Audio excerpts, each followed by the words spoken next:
Graças a Deus, irmãos, estamos de veras alegres por mais uma oportunidade, mais uma manhã de estarmos aqui aplicando a palavra de Deus aos corações dos meus amados e queridos irmãos. O tema de hoje da nossa lição é bastante proveitoso e é colocado para análise com a igreja e é o retrato da vida atual de todos nós. Trata-se da família de um homem segundo o coração de Deus. Trata-se da família do rei Davi. Meus irmãos sabem o respeito que aquele rei adquiriu diante da sociedade e principalmente diante de Deus, o qual deu-lhe o título de um homem segundo o coração de Deus, alguém que tem um coração bastante maravilhoso. Mas era um homem, meus irmãos amados, que tinha suas falhas, suas fraquezas, e bem visto dentre os homens santos de Deus que nós vimos e estamos estudando sobre eles durante todo esse trimestre, está aqui exposta a falha de todos. Entretanto, essa do rei Davi é também uma falha familiar e de uma polêmica gigantesca, porque esse homem, visto com os olhos críticos dos seus opositores, não era um homem de Deus. Não cabia o título de um homem de Deus nesse homem aos olhos, Volto a repetir, aos olhos dos críticos, porque os espirituais sabem que Deus tem a sua forma de tratar com cada um e de permitir que tais coisas aconteçam para Ele chamar o servo para si, para perto de si. E eu digo que essa tragédia dentro do lar do rei Davi fora permissão de Deus, porque ele, se não tem tido esses freios, tinha se perdido totalmente para o diabo. Era um homem que cuidava muito do externo. Como nós vimos, o serviço do Senhor era muito bem executado por Eli, por Samuel, e foi nas brechas de Eli, nas brechas, nas falhas de Samuel, que o pecado adentrara sobre a vida de Ofni e Finéias e sobre a vida de Joel e Abias. Entretanto, vamos ver aqui o rei Davi, conforme vocês já leram, releram, eu creio que esta semana vocês debruçaram seus olhares sobre o estudo da palavra de Deus, viram que Davi, quando recebeu a coroa, foi orientado por Deus e assumiu o trono, ele pegou aqueles vilarejos divididos, aquele povo rebelde, os estrangeiros que estavam ali, foi botado para fora, e ele fez uma limpa dentro da província e saiu unindo tribos, as tribos insatisfeitas, até os mercenários ali daquela região. Davi conseguiu unir todo mundo enfim, ele ampliou o seu território, o seu governo, ele ampliou o seu povo, fez um bom trabalho externo, mas dentro de casa ele destruiu, ele desgraçou com suas displicências e saiu, como os irmãos veem aqui, igual esses homens que a gente vê por aí hoje, saiu fazendo filho e não cuidava. Tinha dinheiro, tinha bastante posse, podia dar a cada um uma porção financeira, mas educação mesmo, não. Presença mesmo de pai, infelizmente, isso ele não conseguiu. Davi queria ser rei em casa, para a família. E fica muito difícil, irmãos. Fica muito difícil. Em casa você tem que ser pai, tem que ser mãe, não desmerecendo o seu ponto alto de autoridade no quesito aquilo que lhe foi dado. Claro, o seu filho, sua mãe, seu pai, seus irmãos precisa saber e ver em você essa potencialidade de governo que você exerce, mas é preciso ter um sentimento aflorando de que você é pai, de que você é mãe, no coração dos seus filhos, para assim eles terem mais apreço em se sentir perto de você e à vontade para lhe obedecer, não ter medo de você. O texto áureo está escrito em Gálatas 6, versículo de número 7. Leiam comigo o texto áureo. Não erreis, Deus não se deixa escarnecer, porque tudo que o homem semear, isto também ceifará. Esse versículo, a propósito, é uma indireta, é uma cutucada na ferida. E eu sinto que vocês, por ter lido a lição, eu creio, por ter estudado a lição, sabe que aqui o escritor, nosso irmão Elianai Cabral, está provocando o debate, ele está provocando a situação.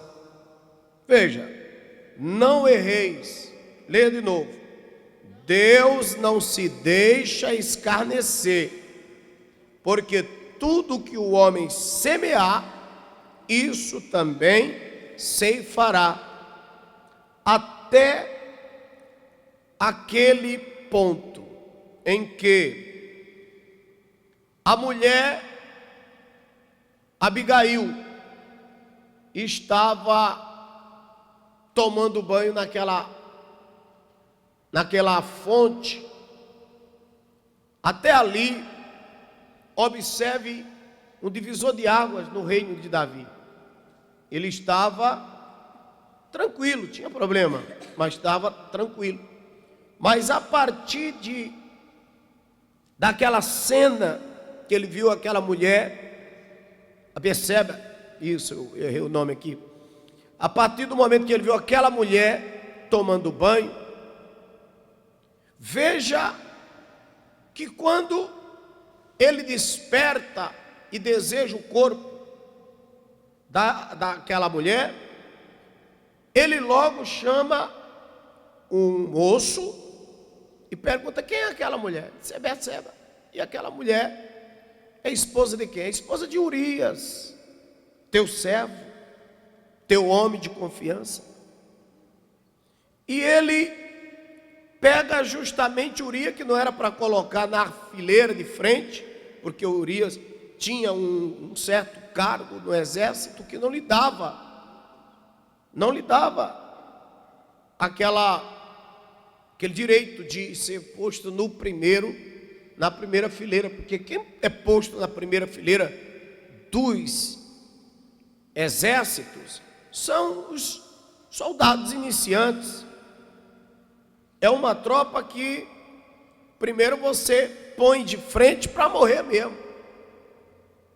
Você põe para sentir a pressão, a força do exército inimigo.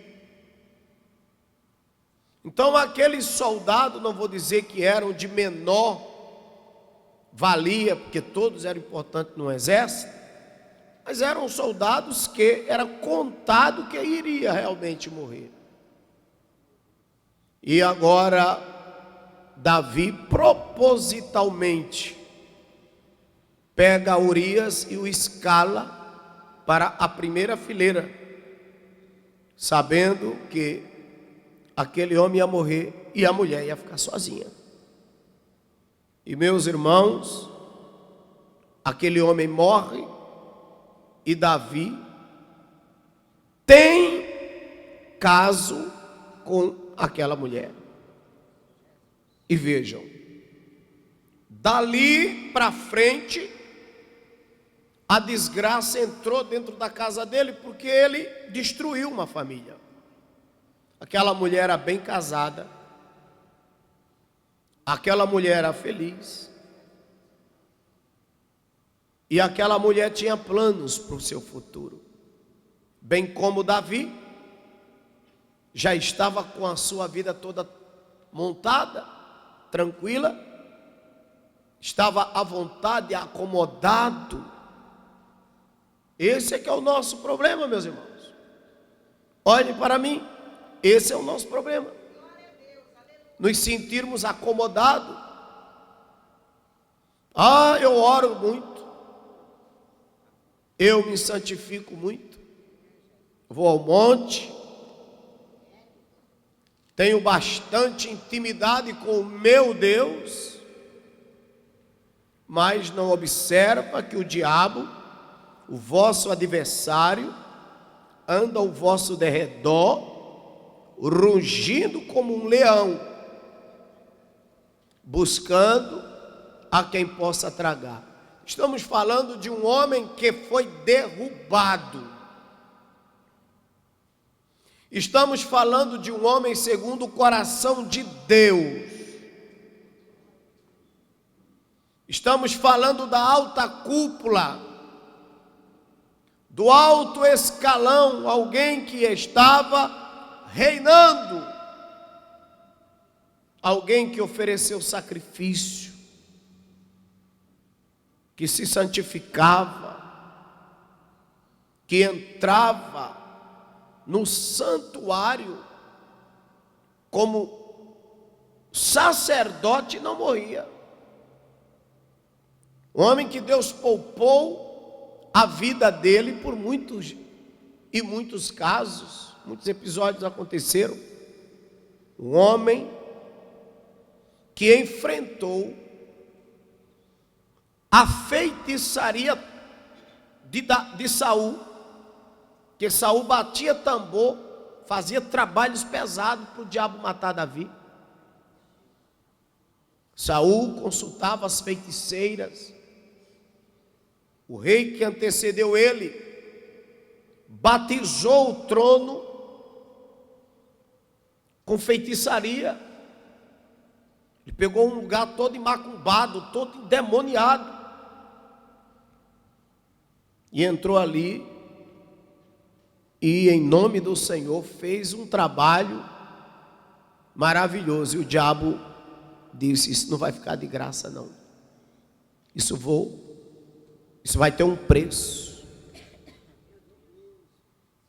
Vocês que fazem o trabalho do Senhor, não se desleixem não, meus irmãos. Está indo fazer culto nos lares, continuem fazendo esse culto, continue fazendo esse trabalho, vigiando. Estão trabalhando com a mocidade, de olho para não se envaidecer, para não achar que é santo demais ou está fazendo muito. Está trabalhando com as mulheres. Abre o olho. De olho nas setas. A primeira, a segunda, a terceira dirigente. Olho aberto. Está fazendo qualquer coisa na igreja. Está dando certo. Se esconda debaixo do sangue de Cristo. Quando alguém vier ali enaltecer, você fala: irmã, me jogue nos pés de Jesus, irmã. É para Jesus. Eita glória. Nérdia.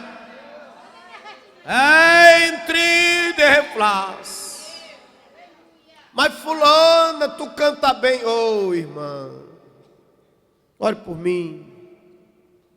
Quem canta bem mesmo é fulano de tal, irmã Beltrano. Eu estou por aqui, irmã.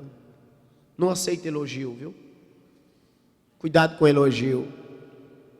Vem um, enche a sua cabeça. Tu está fazendo muito. Tá, é? Está fazendo muito. É muita ocupação. Eu não sei como é que você aguenta. E vai entrando dentro de você esse sentimento que amanhã você vai dizer: mas Jesus, por que que eu saí do foco? Por que que eu me afastei da humildade? Porque Davi, ele teve bons resultados. E agora achou que podia tudo. Ele pode tudo. É o rei. E veja que na acusação contra ele, que não está na nossa lição, mas isso aqui é um assunto que, por estender o conhecimento, a gente vai até ele. Quando foram culpar, jogaram a culpa todinha em cima dela. Não foi em cima dele, não. Ele foi que foi muito homem de dizer: peraí, não, foi eu que fui atrás da minha mulher, foi eu que fui atrás, não culpa ela não. E a vida dele já estava naquele momento um caos. Mas vamos voltar aqui para comentar que uma vez Natã, vocês leram já, né? Natã adentrou na sua residência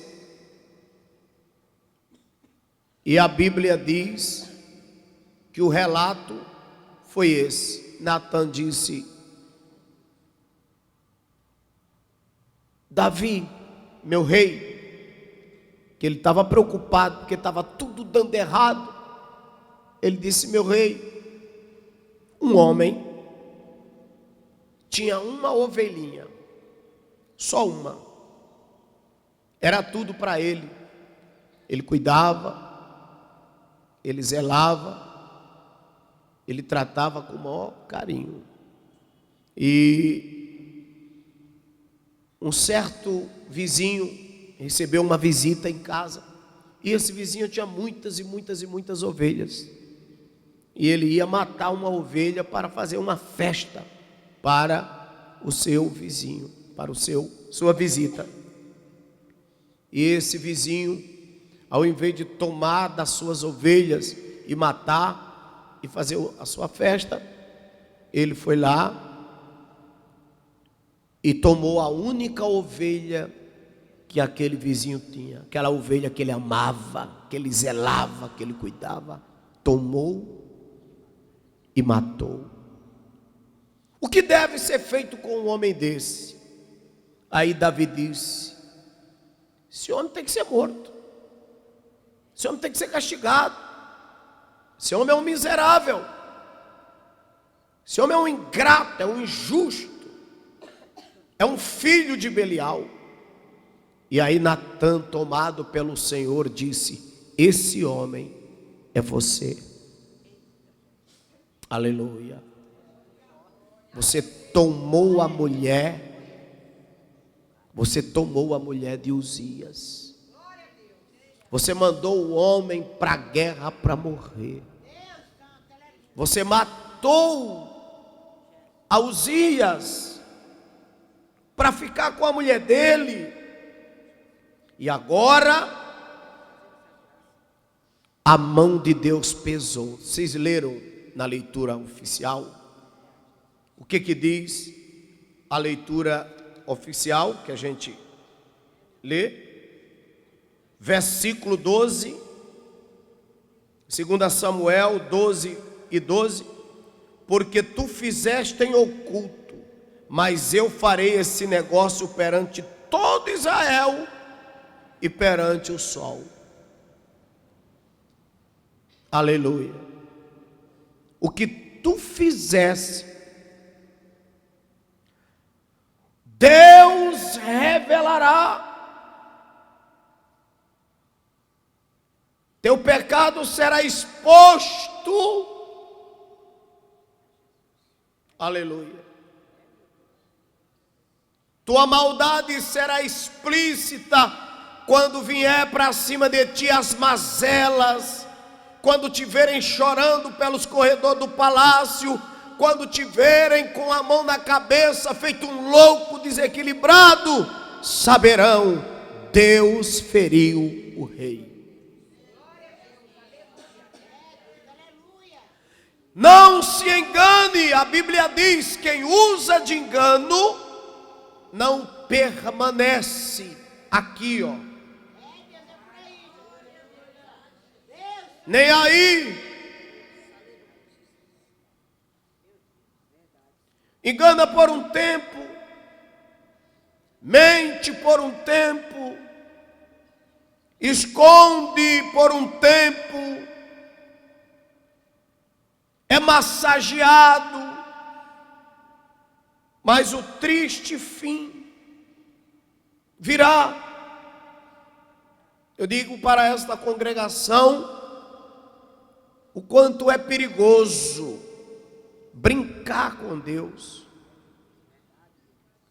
o quanto é perigoso não levar em consideração o que está escrito aqui. Porque está escrito,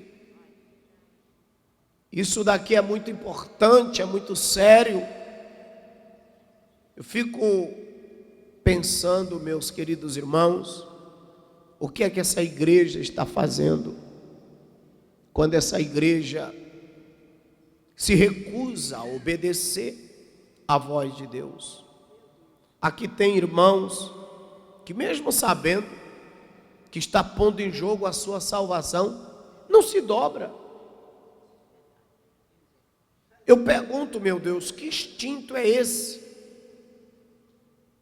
E estamos falando de pastores, de presbíteros, de evangelista, de diácono, de membro, de congregado, de orações, de dirigentes.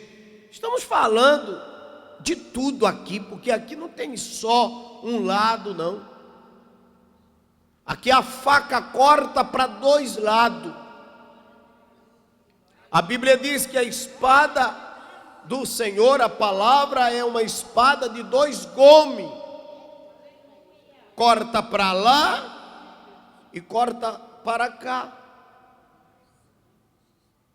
E nós vimos, pelos atos de alguns, aqui, eu não vou falar da casa dos outros não, porque eu não vou na casa dos outros.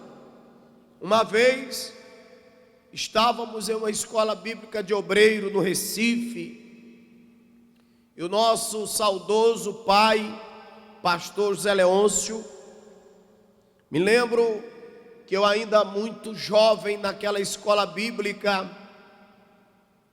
teve um desfile. Ele sempre fazia um desfile no domingo à tarde, em que a Assembleia de Deus ganhava as ruas do Recife, e ali ele colocava naquele desfile mais de 50 mil pessoas, isso para lá. Era muita gente, sempre foi muito virtuoso o desfile da nossa igreja, Assembleia de Deus no Recife, quando na gestão do nosso pastor Zé Leôncio. Hoje continua com o mesmo triunfo, graças a Deus, a obra continua ali bastante avivada. No entanto, eu me lembro de uma cena, à tarde, o programa, passava aquele programa do Faustão, não sei se era Faustão, era um programa que passava à tarde, naquela televisão, que os irmãos sabem qual é. E havia um helicóptero dessa televisão mostrando para o Brasil. Foi um flash que entrou ao vivo de como estava aquele movimento. Foi muita gente, era uma coisa que não estava programada, era uma coisa muito interna, porque a igreja ela tem volume para fazer entre si qualquer movimento. Então, sem que ninguém soubesse, de repente as ruas do Recife paradas. Alguém pensou, é o Galo da Madrugada, né? Que é um bloco famoso do Recife. Não, era a igreja. E aí um repórter perguntou assim para o pastor Zé Leôncio, naquele mesmo período que aquele moço tinha chutado uma santa no Brasil, naquela mesma semana em que os noticiários no mundo, no Brasil, estavam comentando aquela cena daquele chute que foi dado naquela santa, daquela entidade, daquela instituição. Então, como tudo estava muito novo, os jornais comentando uma polêmica medonha, aí vieram para cima da igreja, Assembleia de Deus, e abordaram o pastor Zé Leôncio e perguntaram assim para ele: o que o senhor acha da igreja X, do bispo fulano de tal,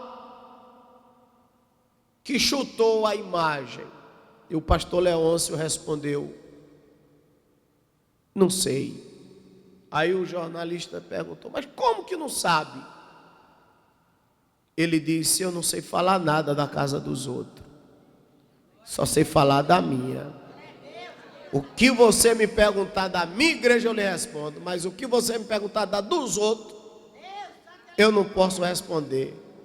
Aí ele perguntou: mas por quê? Ele disse: porque eu nunca fui lá, eu vou falar do que eu não sei. E fiquei com isso na minha cabeça até hoje. Eu fiquei com isso na minha cabeça. Então eu estou falando daqui, porque aqui eu vejo, de vez em quando os irmãos aqui pregando, mas com raiva um do outro, pouco preocupado se vai para o céu ou se vai para o inferno, só sabe que está pregando. Pouco preocupado, não se imbica, fulano não fala com Beltrano. A causa é uma causa nobre da igreja, que tem que ser resolvido, mas eles não, eles põem eles na frente, eles preferem morrer, mas não falam com o outro, não se unem com o outro. Eles preferem ir para o inferno do que ceder, do que abrir mão. Eu fico perguntando: meu Deus, o que é que essa gente está fazendo? Às vezes eu pergunto: meu Deus, eu estou falhando? O que é que eu estou fazendo aqui, meu Deus? No meio desse povo, meu Deus?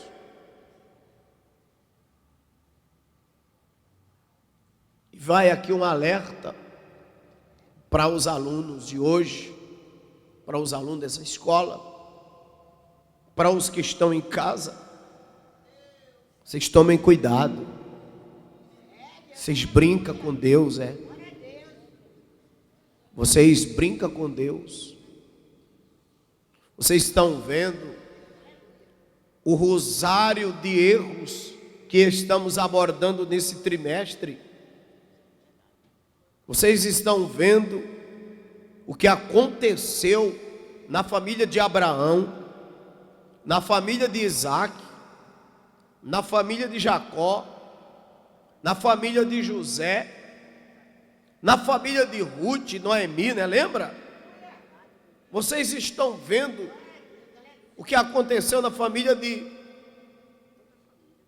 Eli, de Samuel, de Davi.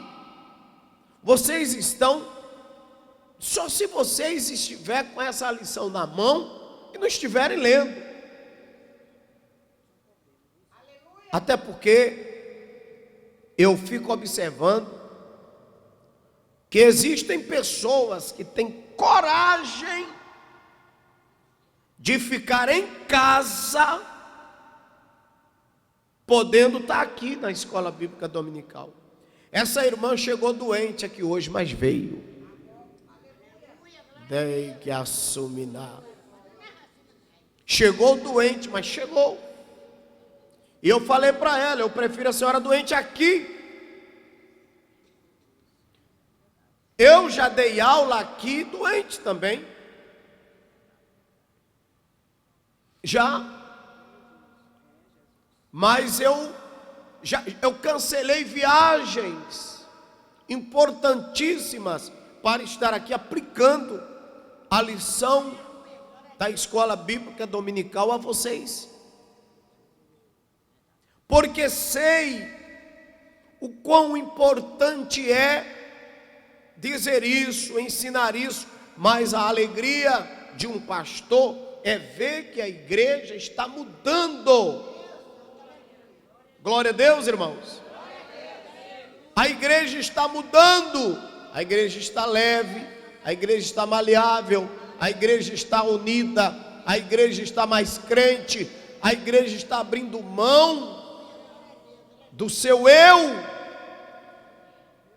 Irmãos, a igreja está abrindo mão do seu orgulho, da sua prepotência,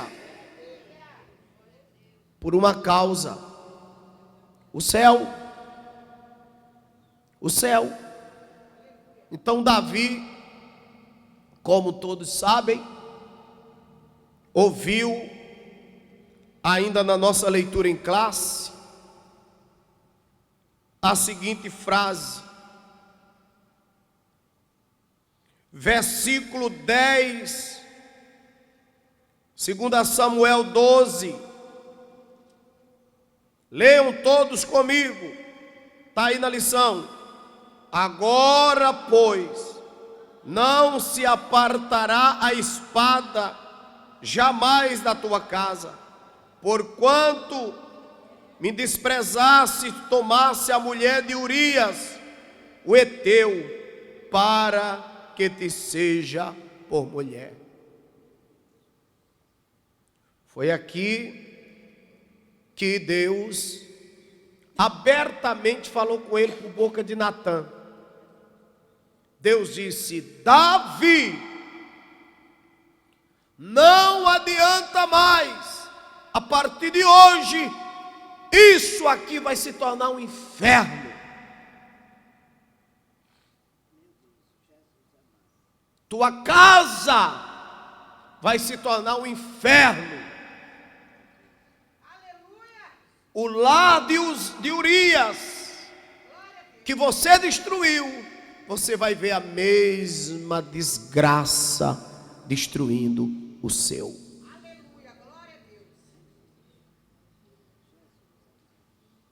Aleluia. Aleluia. Aleluia. Eu vejo que essa igreja se assusta, se espanta com o que eu digo. Pela versão de vocês, vocês se espantam com o que eu digo. Parece que nunca leram a Bíblia. Ou parece que nunca tiveram pastor. Por onde vocês andaram, por onde vocês estiveram em lugares errados. Vocês andaram por terras erradas. Escutem a palavra de Deus. Obedeçam e observem o quanto a palavra de Deus aqui nessa igreja é falada com verdade. Amados e amadas irmãs, queridos alunos, Natan disse por boca de Deus no versículo 11, leiam comigo.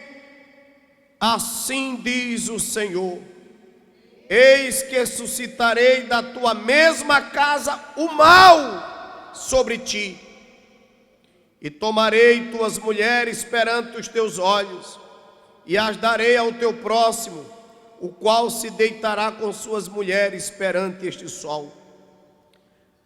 Deus disse: de dentro da tua casa, os teus inimigos não virão de fora, do meio dos teus filhos.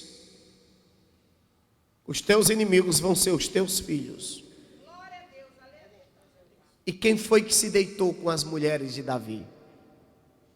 O filho dele, Absalão. Absalão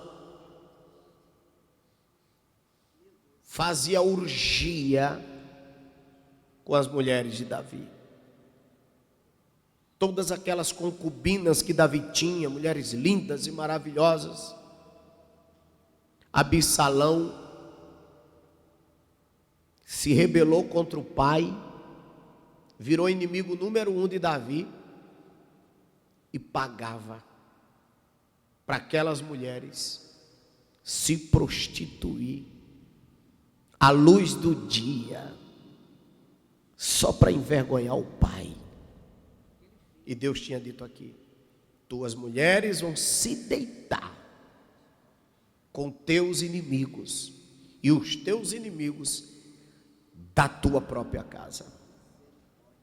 E começa, a partir daqui, a desandar a casa dele. Aminon se apaixona loucamente por Tamar. Aminon, filho de Davi. Tamar, filha de Davi. Aminon se apaixona loucamente pela irmã. Loucamente. E um amigo do filho de Davi, um amigo de Aminon, abre a boca e diz: eu tenho uma saída para você. Finge que tu está doente e pede ao teu pai que mande a tua irmã cuidar de você. Mas só pode ser ela. E quando Aminon finge que está doente, o pai vai visitá-lo. O pai vai visitá-lo. Veja que situação. Davi tinha muitos afazeres, muitos filhos, e ele não convivia, ele visitava os filhos. Já pensou? Já pensou? Teu filho só chama a atenção quando está drogado, quando está doente. Você só vê teu filho. Você só vê teu filho quando ele está mal. Só consegue enxergar quando ele não está bem. Cadê a convivência? De não notar. Sabe a quem Aminon foi falar dos seus sentimentos, da sua paixão? Ao seu amigo.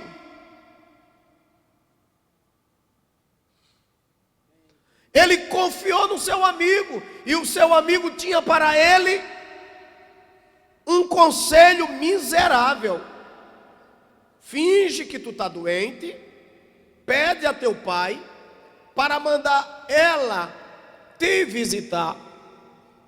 E ela veio, e ele está lá no cobertor, dentro daquele quarto, já preparado para estuprar. E disse: eu estou com febre, eu estou doente, eu estou mal, eu preciso que tu faça um caldo, e entre aqui com esse caldo. E quando ela entrou, ele disse: eu quero que os empregados saiam. E os empregados saem, ele disse: só fica você, minha irmã. E quando está ele e ela dentro do quarto, ele parte para ela e a estupra. Ela disse: eu não posso, meu irmão, nós somos irmãos. E primeiro, que na nossa cultura é uma maldição, e depois eu vou ficar estuprada, doente e abandonada, porque homem nenhum aceita mais casar comigo, pela tradição. Então aquela vida estava sendo destruída para sempre. O caminho para Tamar agora era um caminho de suicídio, porque psicologicamente ela ficou destruída, ficou louca. E Aminon parte para ela, estupra a irmã.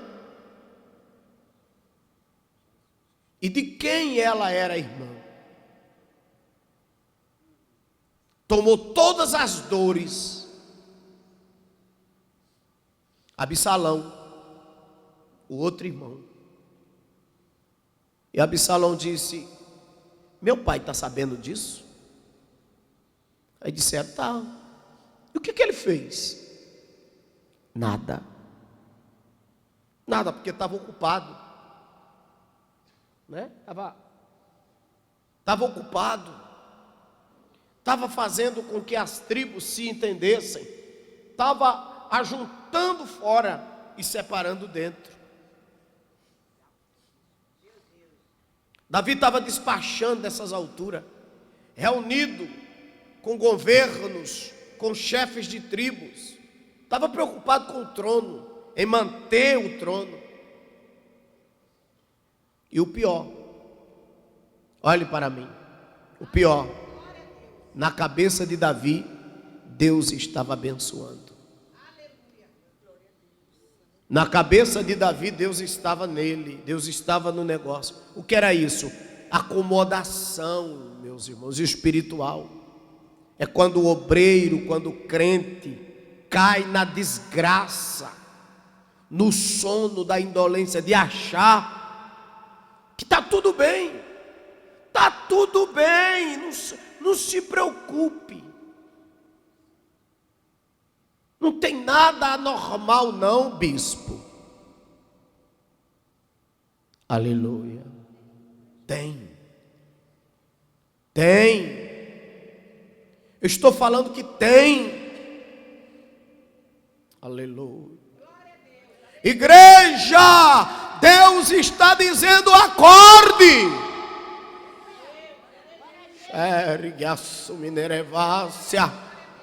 Glorifica, exalte, Ele está aqui, irmão. Aqui não tem oba-oba não, aqui é Deus.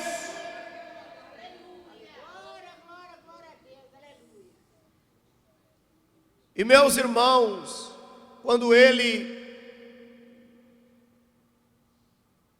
vê a catástrofe e não faz nada, Absalão toma ódio. E agora Davi tem Absalão como inimigo. Agora Davi tem Absalão, seu filho, como seu rival. E Absalão diz: pai perdeu a autoridade, o rei perdeu a moral, está precisando de um homem para mandar em Israel, porque esse rei está desmoralizado. E aí ele vem com uma série de acusação contra o pai, reúne os conselhos e começa a rachar o reino, com os argumentos de que o pai não tinha mais capacidade nem moral. Começa a arrastar para o lado dele muita gente, e muita gente, e muita gente, e muita gente. Quando Davi olha, o filho está com um exército pronto para atacar o próprio pai. Davi, agora, aquelas mulheres, aquelas concubinas maravilhosas, o filho tomou para si, conforme o texto está aqui, ó. O filho começou, porque até as mulheres de Davi foram para o lado de Absalão.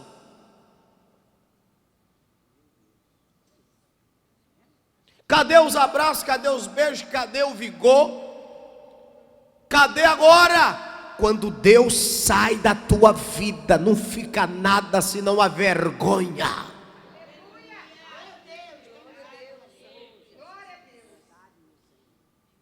Como, meus irmãos, eu fico pensando, como tem gente que tem coragem de deixar a igreja, de botar a igreja em segundo plano, de largar a igreja, de fazer a vida do jeito que quer, não tem compromisso de servir, não quer compromisso com nada, não quer.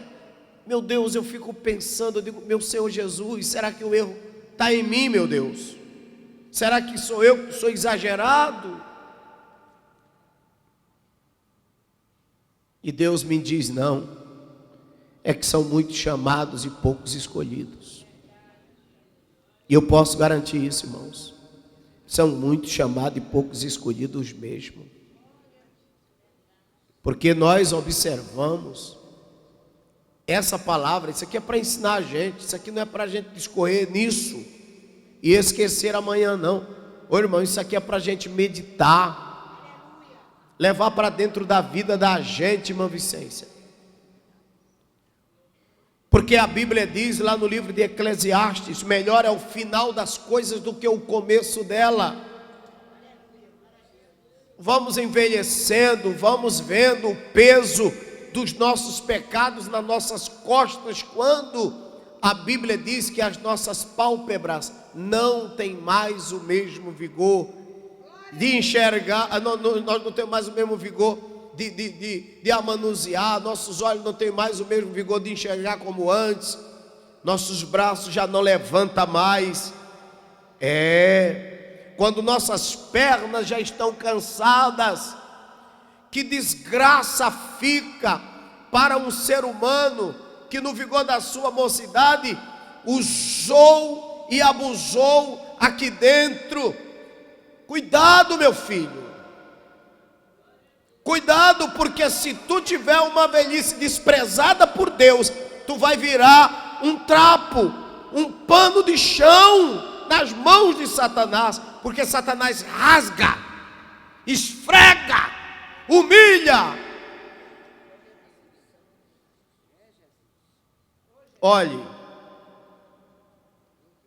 quando eu vejo pessoas como a irmã Celina, cheia de saúde, no vigor da sua velhice, eu fico feliz.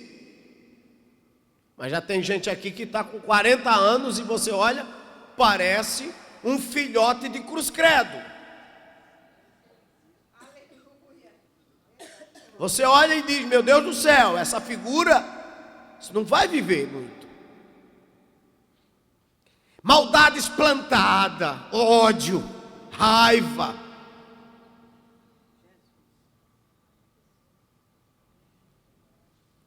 Culto ao eu.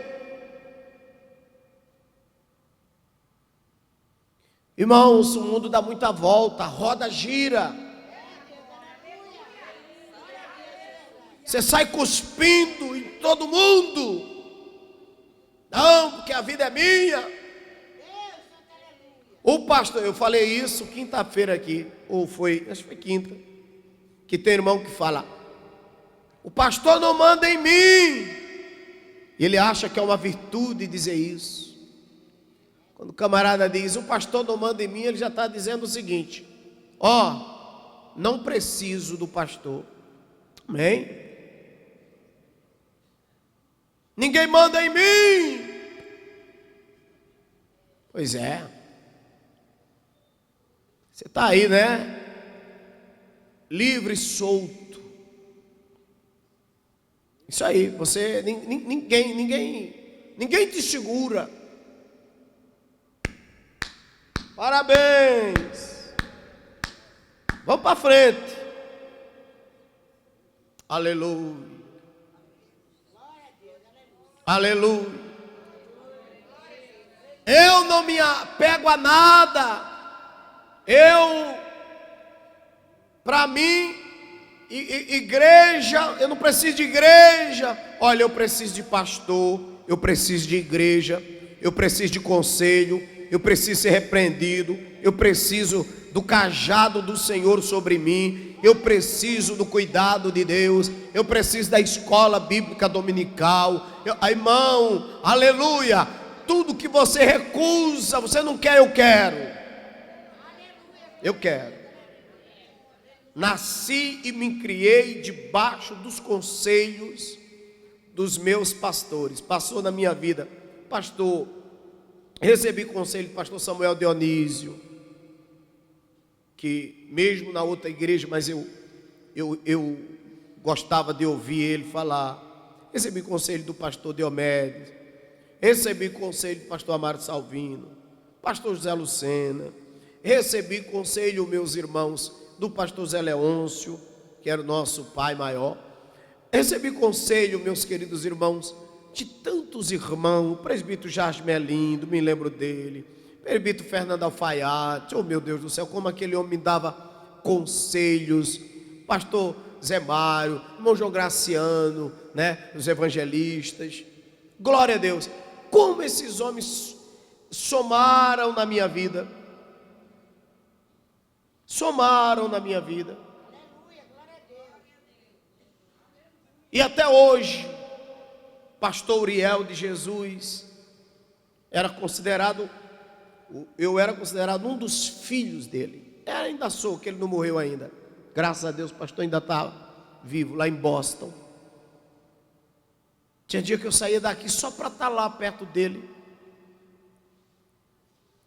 Ele vinha para cá, ficava na minha casa, ele e a irmã Jussara, antes do problema de derrame dele. Ele não queria ficar em lugar nenhum. Um pastor naquele quilate pastoreal de Jesus. Era na minha casa que ele gostava de ficar. Para me dar conselho. Aleluia. Então eu estou aqui munido de boas referências. E aprendi. E quando tento passar alguma coisa para vocês e vejo que às vezes vocês não observam os conselhos, eu fico vendo que no quesito da tolice vocês estão tirando em primeiro lugar. E quem está perdendo é vocês. Porque, meus irmãos, mais tarde eu vou passando, e se vocês não guardarem isso, para implantar isso dentro dos filhos de vocês, dentro das casas de vocês, isso vai morrer comigo.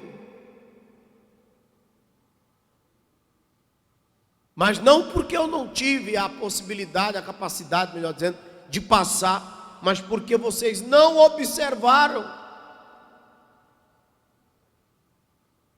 Então, uma coisa maravilhosa que eu vi em Davi é que, apesar de toda essa catástrofe, toda essa desgraça entrar dentro da casa dele, mesmo assim, quando Natan, o profeta Natan, dirigiu-se a ele dizendo isso, ele não refutou, ele simplesmente absorveu, porque sabia que quem estava falando ali não era Natan, era Deus. E Davi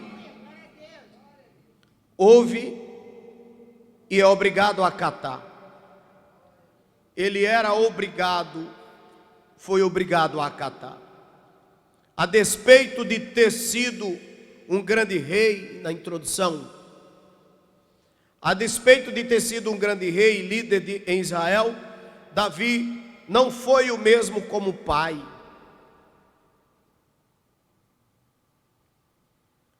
E observe, nessa lição nós estudamos sobre as consequências que uma família pode sofrer quando os pais não assumem os papéis que Deus espera deles.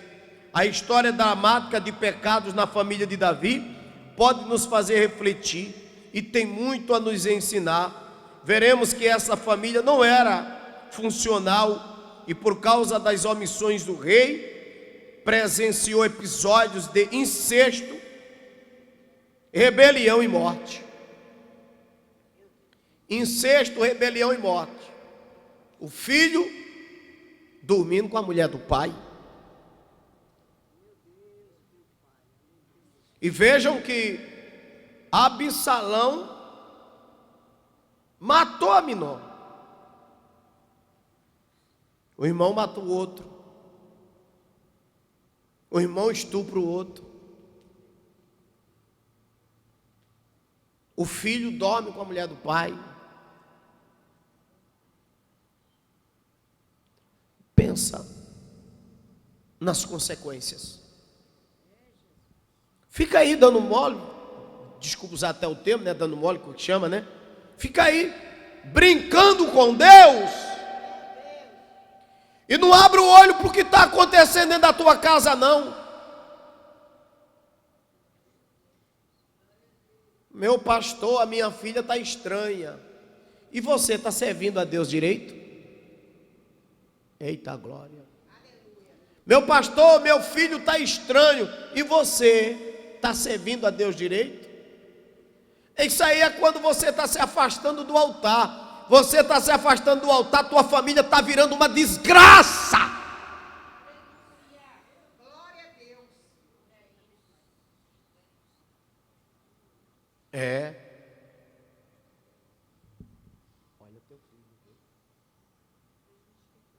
É uma coisa que tem me preocupado muito. De caure montre. De ex move face. De nec place a fo de comante. De move a se aderebe asti. Oh glória. Deixa que é jovem. Não é assim não, irmão. Isso é uma fase, isso passa. É de fases que a desgraça se gera. É de momentos. Uma decisão agora, uma coisa agora pode servir para o resto da vida, porque nunca mais se apagou a mancha de dentro da casa de Davi. Nunca mais. O pecado se perpetuou. E ele pediu perdão. Deus o abençoou. Mas o pecado se perpetuou na mente das pessoas. Coração de Deus não. Coração de Deus não perpetua pecado quando você pede perdão. Mas e os outros? Duvido você ser mais a mesma pessoa perante a sociedade.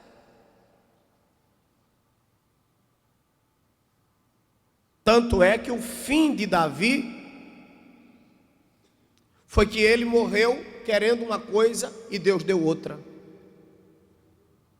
Para o trono ele queria um filho e Deus não, teve que dar para Salomão, que também teve seus exageros e por fim ficou naquela berlinda no final da vida. É triste, meus irmãos. Mas nós agora que podemos nos movimentar, correr, fazer nossos exercícios, é muito fácil, irmão, empinar o nariz e falar besteira. É muito fácil recusarmos vir para a escola bíblica dominical. Não, eu não vou. Quando está com raiva, eu vou sair da igreja, eu mudo de igreja, vai para lá, volta para cá, vai para lá, volta para cá e fica. Eu sou dono da minha vida. Tá bom, ninguém quer mandar em você não. Não é assim, pastor? Fica à vontade. Agora, se eu fosse você, eu não fazia isso. Se eu fosse você, eu fazia um concerto com Deus hoje. Me lavava no sangue de Jesus. E diria, meu Deus, que os erros que Davi cometeu, seja feito hoje na minha vida uma retrospectiva e que me haja hoje misericórdia. Que o Senhor me dê perdão, força, graça. Senhor, não deixe eu cair nos erros que caiu o teu servo.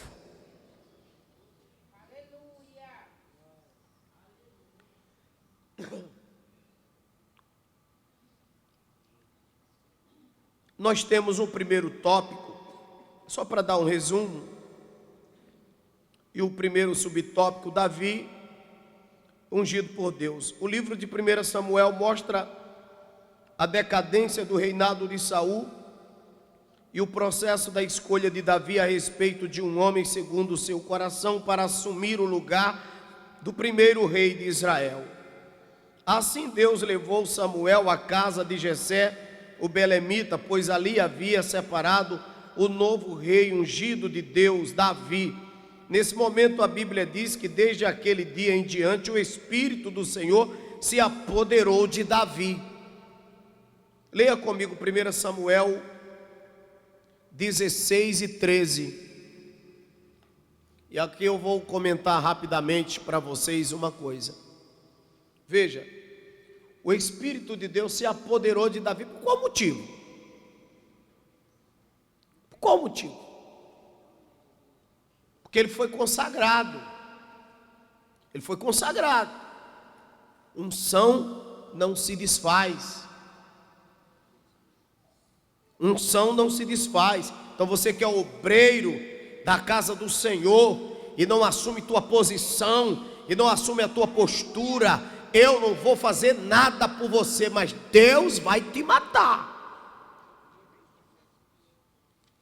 Porque tu é agora um nazireu. Leia. Tu és um nazireu.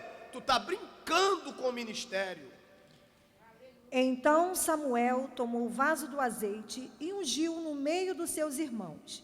E desde aquele dia em diante, o Espírito do Senhor se apoderou de Davi. Então Samuel se levantou e se tornou a Ramá. Samuel foi embora e o Espírito de Deus ficou ali, porque ele tinha sido marcado. Agora ele é marcado. Ele é marcado.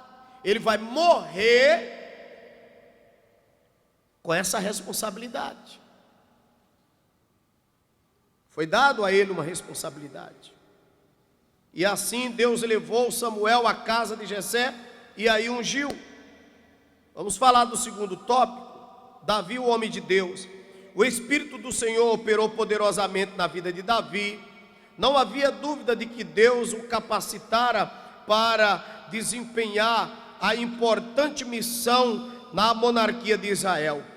Reunificar a nação ao longo do capítulo 2 de 2 Samuel, ao longo dos capítulos de 2 Samuel, constatamos que o rei Davi foi bem sucedido em seu propósito.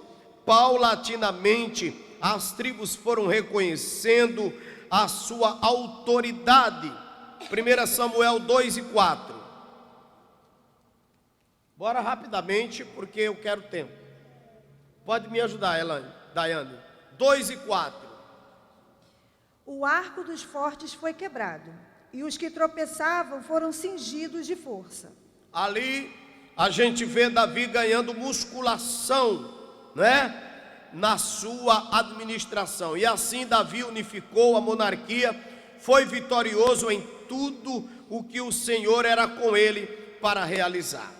Aí agora ele está bem, nos primeiros meses, e agora Davi vai constituir família. Entretanto, a despeito do rei Davi ser ungido por Deus, E o homem, segundo o seu coração, ele entendeu que podia ter várias esposas e concubinas. 1 Samuel 18, 27. Bora. 1 Samuel 18, 27. Como é que diz? Toda a igreja lê com a irmã Daiane. Então Davi se levantou e partiu, ele com os seus homens, e feriram diante os filisteus 200 homens, e Davi trouxe os seus prepúcios, e os entregaram todos ao rei, para que fosse genro do rei. Então Saul lhe deu por mulher a sua filha. Ele destrói Saul e ainda tem a filha de Saul por mulher. Por mulher. Que diabo botou na cabeça de Davi que essa tua de gente podia ser mulher dele, meu Deus do céu? Ele ia conquistando, ele ia vencendo, e quem ele achasse bonita pela frente, ele ia. Bora.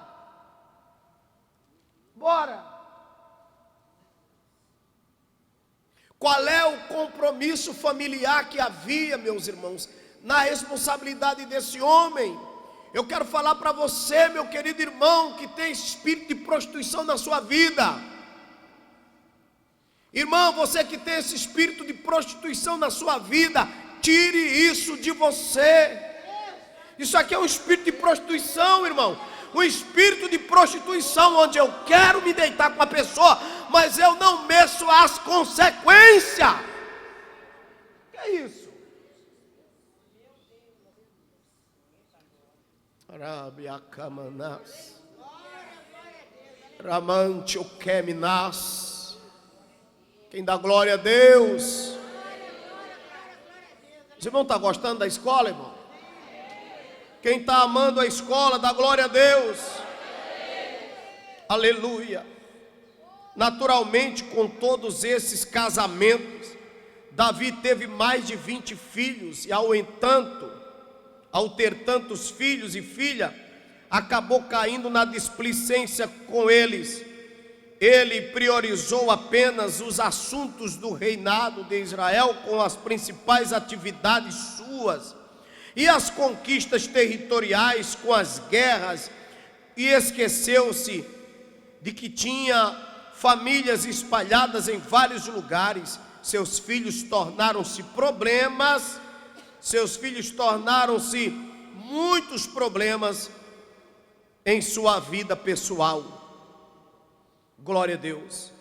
O rei Davi era um homem ungido de Deus, entretanto a sua família fugiu do ideal divino. Vamos para o segundo tópico: filhos e parentes na casa de Davi. Primeiro, Tamar. Tamar era filha de Maca, e esta era filha do rei de Talmai de Gerzul, e mãe de Absalão, e este, portanto, irmão de Tamar.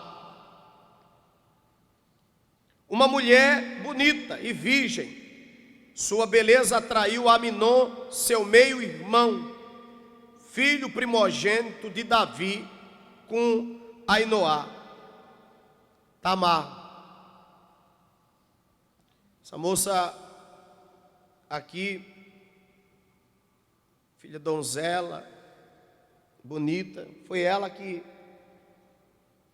atraiu a beleza de Aminon. Tudo dentro da família de Davi, essa tua de coisa. Eu pergunto para vocês, se Davi tivesse sido marido de uma mulher só, e tivesse tido essa mesma quantidade de filhos, uma hipótese, dentro de uma casa só, seria ou não seria muito mais fácil de administrar? Irmão, que diabo consegue, irmão, ter 2, 3, 4 mulheres, famílias espalhadas? Como que uma mulher consegue dar amor para 2 homens?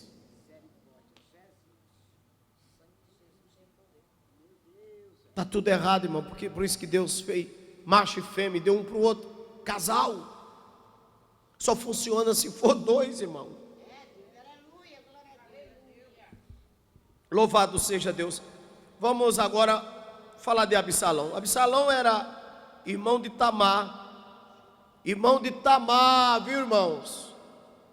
Por isso que o ódio dele, filho de Macá. E veja que esse rei, ele foi abatido por Davi, né, pastor? Davi abatia o homem e pegava a família do camarada e trazia para ele. Então já eram filhos, o pastor Carlos Henrique, que já vinham revoltados. Se tu matou meu pai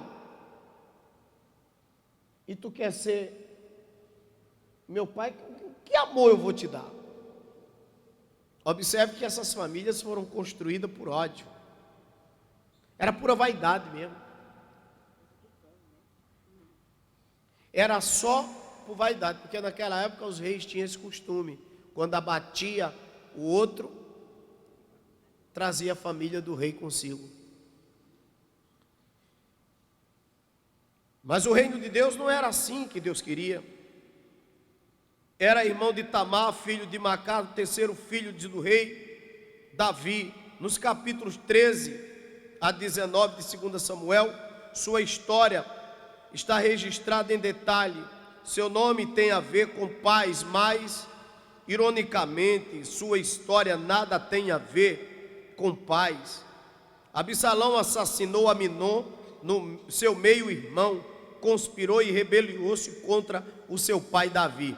Vamos falar de Aminon. Quando Davi ainda não havia assumido o trono de Davi, de Israel, mas já era escolhido por Deus para reinar, casou-se com Ainoá e gerou Aminon. Em 1 Samuel 3 e 2 está escrito: feito homem entre outros irmãos, nascido, Aminon demonstrou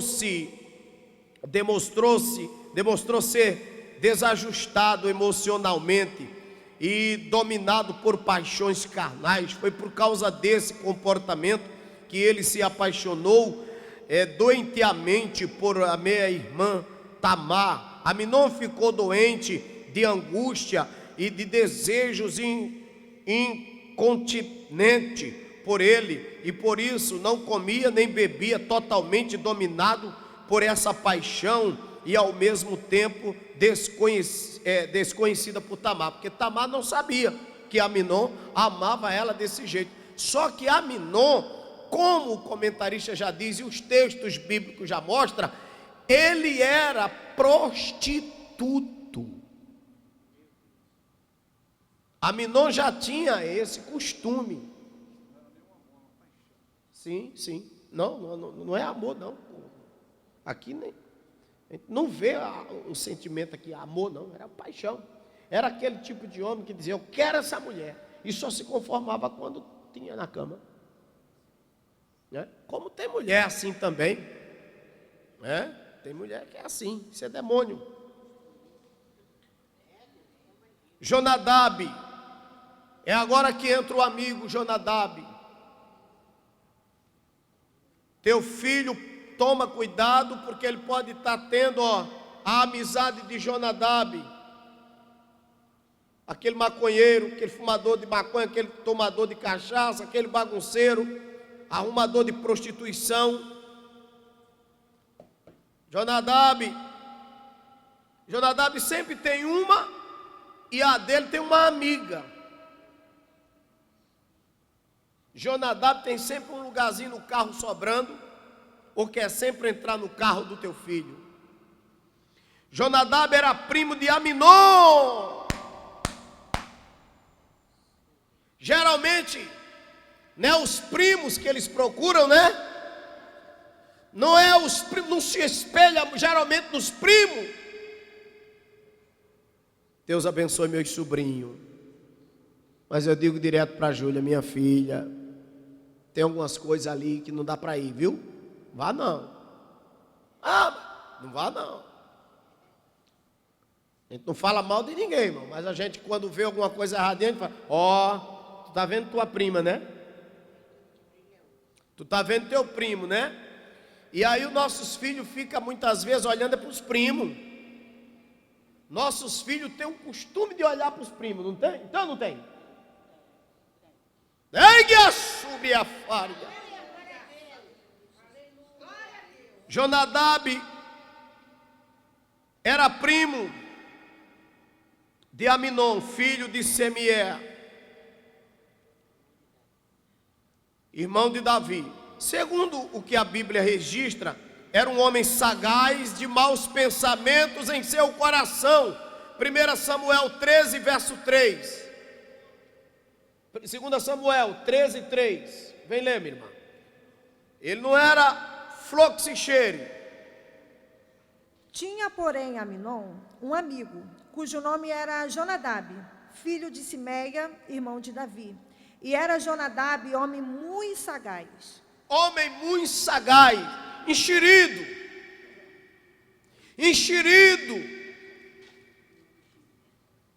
Sabe aquele camarada, irmão, que entra no teu carro e se sente como se fosse dele? Sabe aquele primo enxerido que diz que conhece todo mundo? Fulano é policial, é meu amigo. Ainda é assim. Aquele primo enxerido que não tem nada, mas ele fica apresentando os amigos para mostrar para você. Pega o carro emprestado dos amigos e passa, vai lá na tua casa. A primeira casa é a tua. Primo enxerido. Tem nada. E outra coisa, aquele primo enxerido que diz a todo mundo que tu é primo dele. Pronto. Todo mundo ele diz que você é primo dele.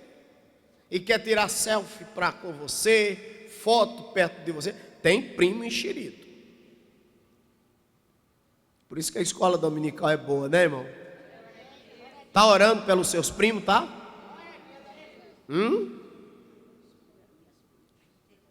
Ei, decamar sobre. Tamar era esse. Tamar não, Jonadab era esse. O mal sempre atrai o mal. Aminon também era enxerido. E aí, meus irmãos, Aminon não prestava, também não largava o pé de Jonadab, que também não prestava. As espécies se atraem.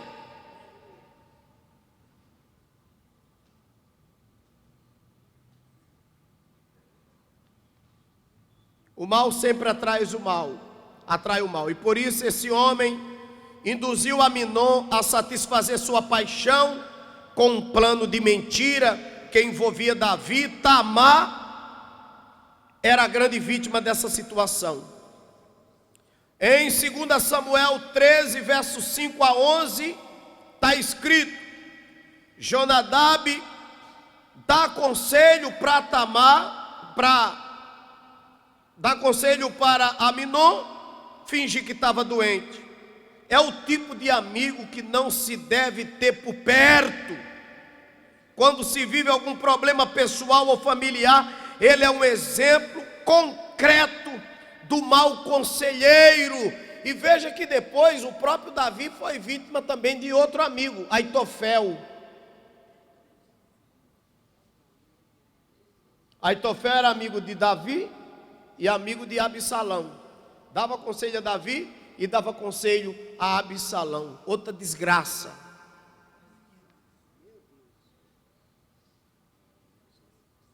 Glória a Deus. Então, meus irmãos, assistimos aqui, eu já narrei, não vou repetir, a história do conselho que ele deu para Aminon fingir, não é isso? Doente. e fazer. Quer dizer, aquele plano diabólico foi produzido por meio de Jonadab. Final do segundo tópico, que a gente está partindo já para o final, o encerramento. Na presente de lição, Tamar, Absalão, Aminon e Jonadab são personagens-chave da descrição do fracasso da família de Davi. Vamos para o terceiro tópico. O problema moral na família de Davi. Primeiro subtópico, as consequências da sua falta de domínio próprio. O capítulo 11 de 2 Samuel relata o adultério de Davi. O capítulo 12 registra o confronto do profeta Natã ao pecado do rei. Mesmo tendo reconhecido seu pecado de adultério, dissimulação e assassinato, o rei Davi não pode evitar as consequências do seu pecado. A gente já leu em 1 Samuel, quando Deus disse que ele não iria ser poupado. Insensível e infiel à mensagem divina, o profeta Natã disse ao rei Davi: eis que suscitarei da tua mesma casa o mal sobre ti, e tomarei tuas mulheres perante os teus olhos, e as darei ao teu próximo, o qual se deitará com suas mulheres perante este sol. 2 Samuel 12 e 11. Assim também demorou muito para que um dos filhos coabitasse com as suas concubinas do próprio pai e os envergonhasse publicamente em Israel. 1 Samuel 16, 21 a 22. Venha ler, minha querida. 2 Samuel 21 e 22. 16, 21 e 22. Glória a Deus. Leia a igreja junto. 21 e 22. E disse a Airofel e a Absalão: entra as concubinas de teu pai, que deixou para guardarem a casa, e assim todo Israel ouvirá que te fizeste aborrecível para com teu pai, e se fortalecerão as mãos de todos os que estão contigo. Entenderam, pois, para Absalão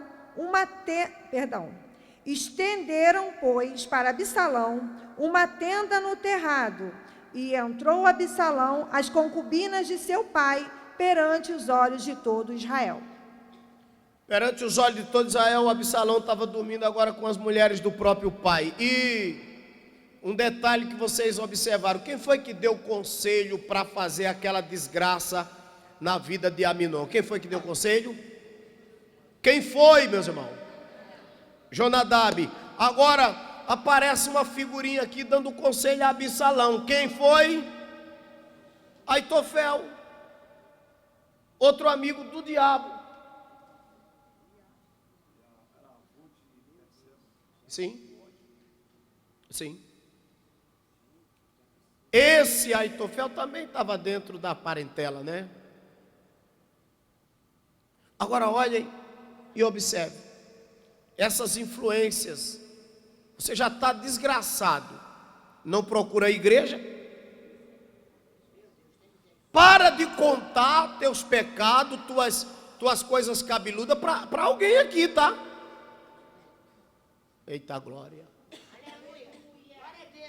Te joga no altar, conta para mim, que eu sei que de mim, tu sabe também que de mim não vai sair, porque ninguém nunca aqui dentro dessa igreja, durante esses anos todos, ouviu de que uma confissão ministerial vazou daqui do meu gabinete, porque eu sei ser um homem de Deus e nasci para isso. Agora não conta por aí não, que o ex-moldre fouria. Tu toma cuidado com as pessoas aqui dentro. Eu não vou falar de outro canto não, tem que falar daqui. Porque o que mais tu vai encontrar é conselheiro aqui dentro. Mas vamos ver para quê. No terceiro tópico, no segundo subtópico, fala do incesto e morte da família. Outro caso alarmante foi o pecado do incesto do filho mais velho de Davi contra a própria irmã Tamar. Em 2 Samuel, capítulo 13, verso 1, fala: a consequência inevitável disso na família do rei foi o ódio alimentado por Absalão até matar seu meio-irmão Aminon como vingança pelo absurdo que a sua irmã Tamar sofreu. O relato de Aminon e Tamar está repleto de sagacidade, de sutileza e de mentira, a fim de atrair a inocente Tamar para um laço indigno, tudo muito doentio e pecaminoso. Em 2 Samuel 13, 11, mostra, depois de ter se deitado com sua meia-irmã e humilhado, Aminon a desprezou completamente. E o rei Davi soube do fato, irou-se, mas não fez nada contra Aminon. Em suma, uma das consequências trágicas desse comportamento do rei foi a tragédia anunciada na família. Absalão matou Aminon em 2 Samuel capítulo 13, verso 27 a 29, e mais tarde ele cavou sua morte precoce em 2 Samuel 18 e 4, após desencadear uma rebelião contra o próprio pai, a fim de tomar-lhe o trono, e o rei chorou amargamente a morte do seu filho Absalão. Então agora Davi tinha uma filha estuprada, Davi tinha um filho estuprador, Davi tinha um filho assassinado pelo outro, Davi tinha um filho deitando com um outro filho deitando com a sua esposa, e agora Davi tem o seu melhor amigo matando o seu filho amado.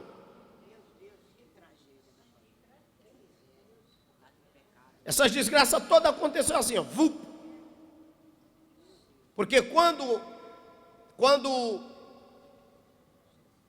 Absalão matou Aminon, mais tarde, ele entrou em conflito com o pai, e o pai disse para o seu comandante de guerra, o homem da sua confiança: destrua os soldados, rende o exército e traz o meu filho para mim vivo.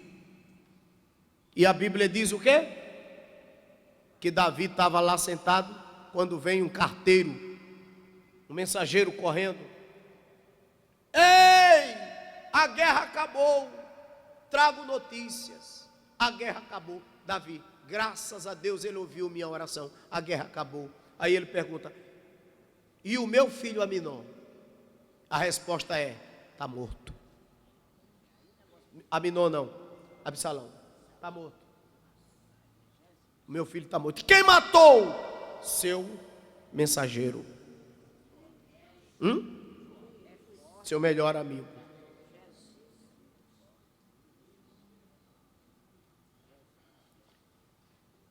Fizeram de tudo para tentar salvar, mas não tinha mais jeito.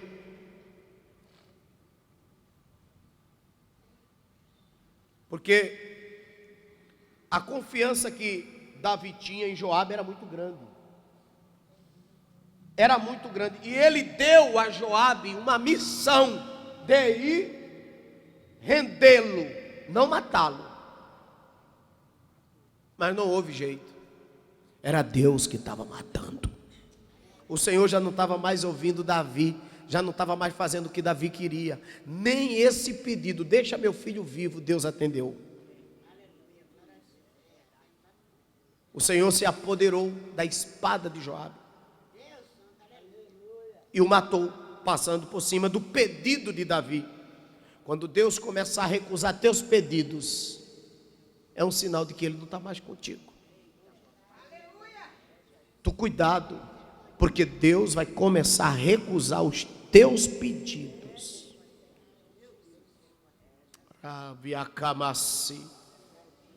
Por mais que você queira,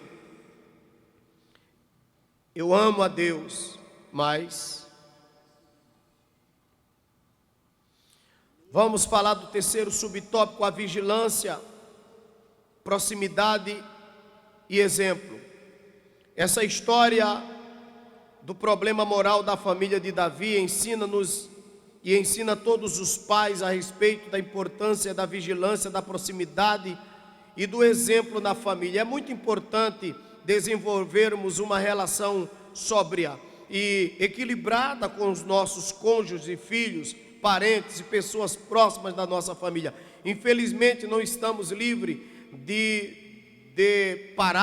depararmos com problemas morais difíceis na família. Por isso é preciso que os pais façam a sua parte, acompanhando de perto, e que o que acontece nos lares, sobretudo fazendo isso por meio do exemplo de quem busca viver para a glória e a honra de Deus. 2 Coríntios 10:31 diz que comais, que bebais ou façais qualquer coisa, fazei tudo para a glória de Deus. Então criemos os nossos filhos para a glória de Deus. A decadência moral não teria lugar na casa de Davi se ele priorizasse uma relação sóbria e saudável na família, incluindo a vigilância, a proximidade e o exemplo.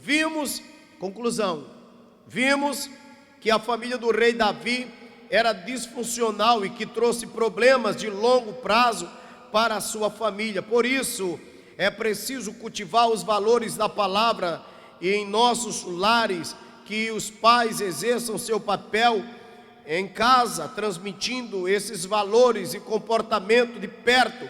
Os seus filhos, que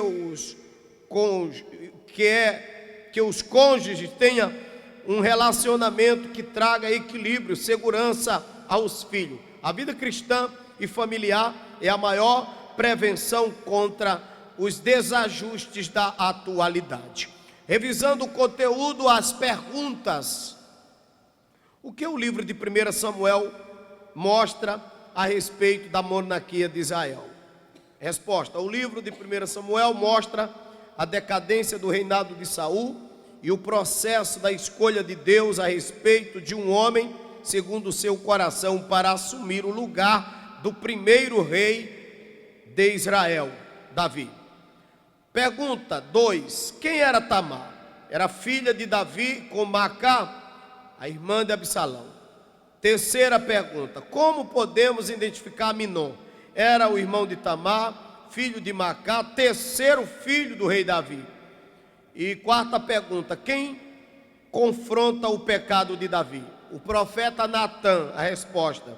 Quinta pergunta: o que o rei Davi fez ao saber de fato entre Aminon e Tamar? Ao saber, a resposta: ao saber do fato, Davi irou-se, mas não fez absolutamente nada contra Aminon.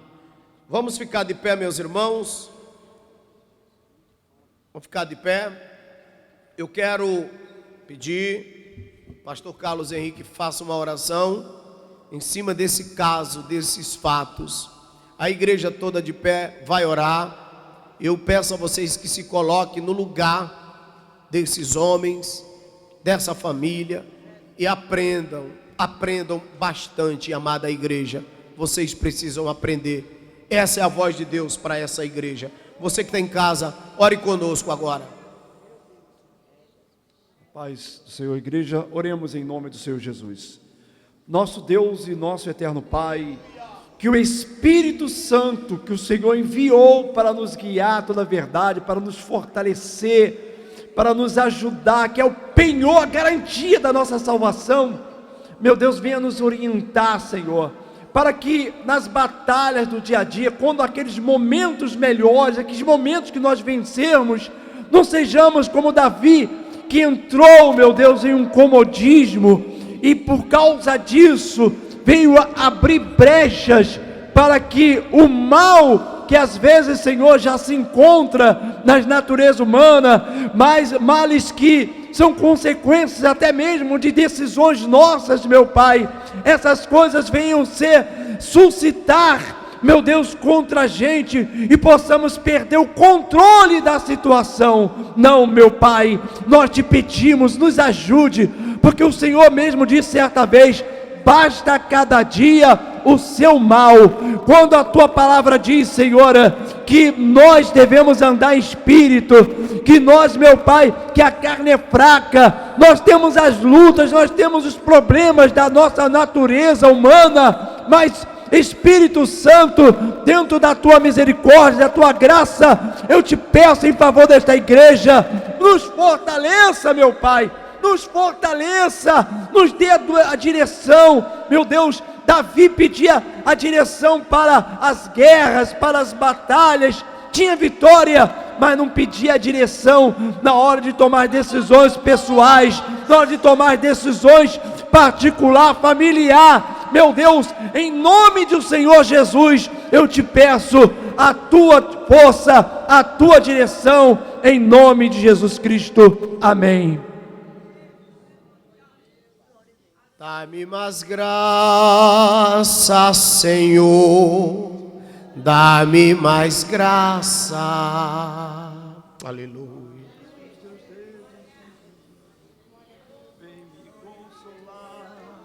Canta então.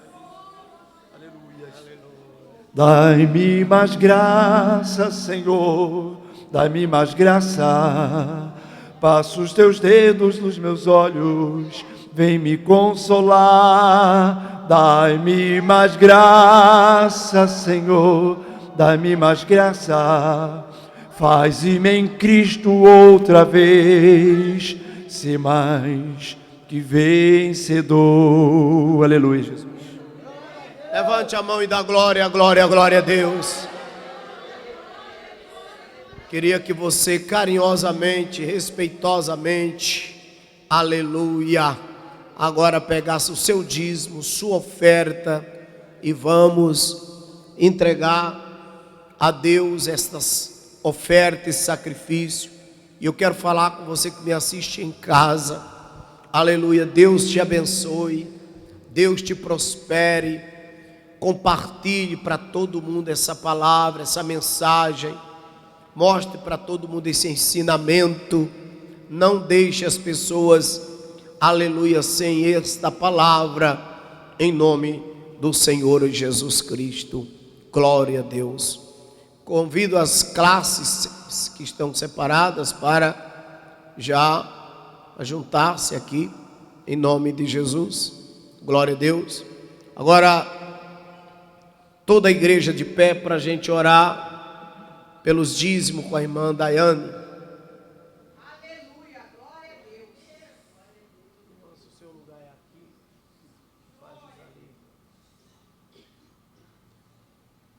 Oremos em nome de Jesus. Poderoso Deus e eterno Pai, Deus de infinita graça e de misericórdia, eis aqui, Senhor, a tua igreja, Pai querido, que irá trazer diante do teu altar, Senhor, o santo dízimo e a oferta, Senhor. Abençoa os seus servos, Senhor, de uma maneira sobrenatural. Traga, Senhor, abastança para as suas casas, Senhor, e nunca deixe faltar em nome de Jesus. Pode vir, meus irmãos, agora entregar a coleta de ofertas e dízimos no santo altar de Deus, pois esse é o momento mais importante do trabalho. E eu vou pedir a todos os meus irmãos que assistem em casa que preparem-se para apresentar os vossos dízimos e ofertas diante do Deus vivo agora, trazendo o seu melhor para a obra de Deus. A prosperidade vai descer na vida de vocês. Uma coisa que eu ensino todo dia para esta igreja: combata a avareza que porventura existir dentro de você. Viu, gente? Combata a avareza, porque o pecado da avareza é um pecado maligno. O pecado da avareza faz com que você respeite cada centavo que você tem e não dê para Deus. E depois esses malditos centavos protestam contra você, porque o dinheiro só é abençoado quando o dono do dinheiro não é avarento. E todo avarento, escute, porque as pessoas pensam que avarento é quem não tem dinheiro. Não é não. Avarento é justamente quem tem dinheiro. O avarento, ele junta, junta, junta, junta e junta. Depois vem um tombo na vida dele e ele perde tudo, gasta tudo. Chegou uma irmã na live ontem, falou para mim: pastor, meu marido juntou tanto, perdeu tudo. Guedes já foi avarento numa época, tu te lembra? Quanto foi que ele juntou?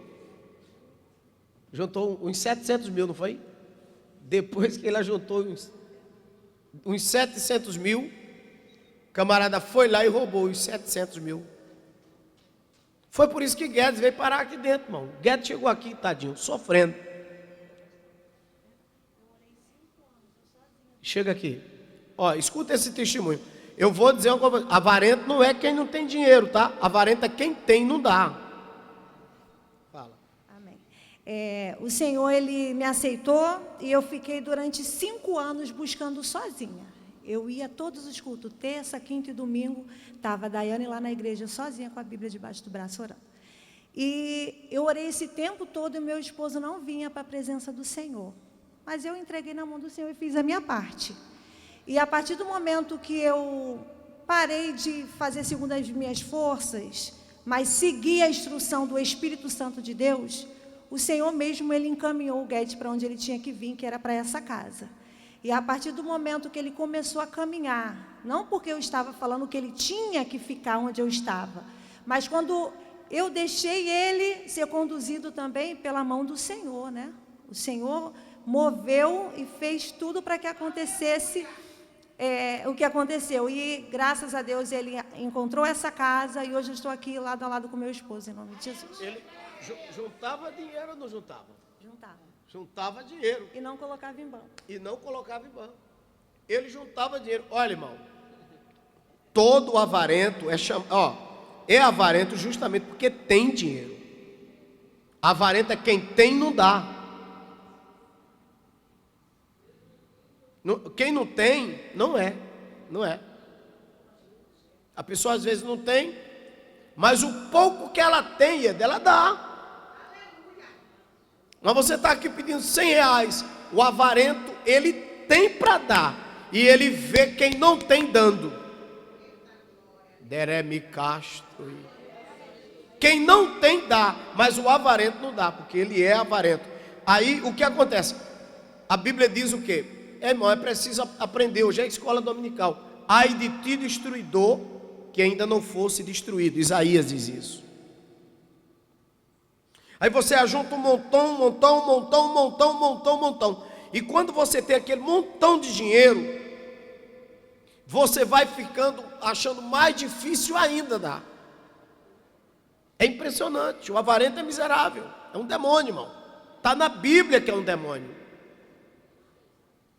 Ele fica achando difícil tirar. Que engraçado. A conta dele é sempre botar mais. Então vira um cão guloso. A Bíblia fala que o avarento é como um cão guloso. É aquele cachorro que come, empanzina. Depois que ele empanzina, dá dor de barriga, ele vomita. E depois o desgraçado engole o vômito de novo. São Pedro escreveu isso. A Bíblia é muito completa, irmão. Pedro disse que ele come, engole novamente. Ele é avarento.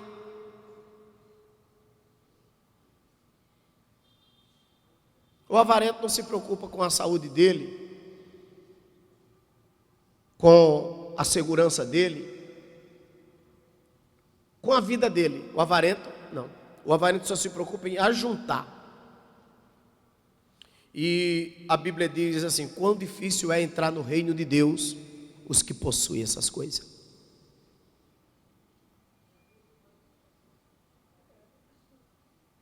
Aleluia.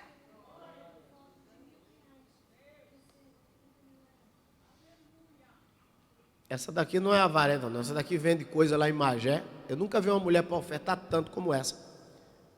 Agora eu pergunto, falta o que para ela? Aí você olha para a irmã Celina, Você olha para os irmãos que não são avarentos, vou nem citar mais nome, mas olhe para os avarentos que você vê. Os avarentos se fecham, se trancam no mundo deles. Dane-se a igreja, dane-se os compromissos, dane-se a obra. Ele é avarento. E agora, o pior de tudo, irmão, é que o diabo faz com que o avarento ajunte. E quando estoura a bomba, a tristeza é que ele perde tudo. É lamentável. Fica aí esse alerta para quem é avarento. A paz do Senhor para os irmãos. Primeiramente, eu venho pedir perdão a Deus, né? E os irmãos que eu afastei aí da igreja, mas eu não afastei do Senhor. E eu fiquei esses 3 meses distante da minha casa. Essa aqui é a minha casa. Foi aonde que me recebeu bem. E eu estou aqui pedindo perdão, primeiramente o bispo e primeiramente a Deus.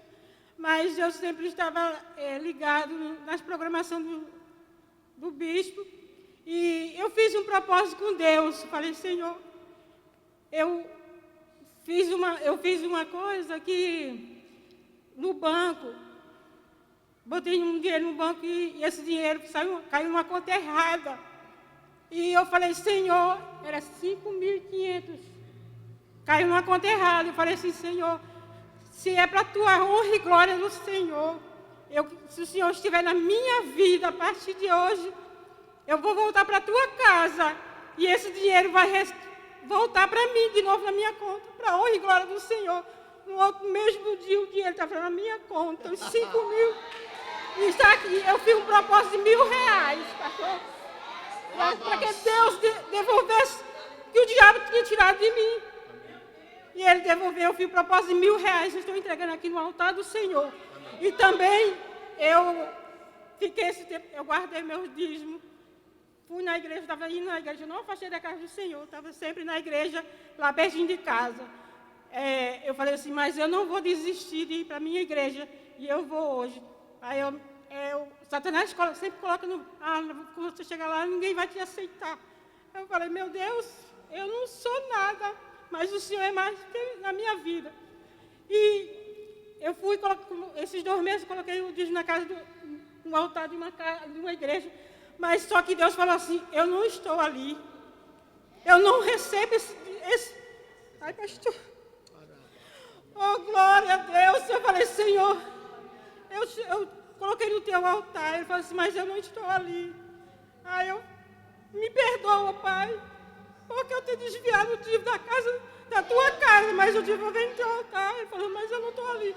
Então eu peguei, pastor, eu guardei o terceiro, e devolvi e botei no teu altar, Senhor. E eu estou aqui pedindo perdão a Deus e à igreja. Amém.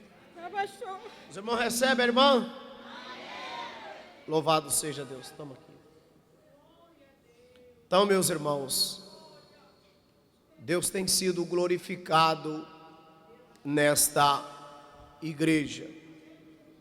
Meus irmãos, estamos encerrando o trabalho, são 11h08. No encerramento desse trabalho, eu quero avisar para os irmãos que esta semana nós vamos tirar uma oferta de R$900 para entregar ao irmão aqui que está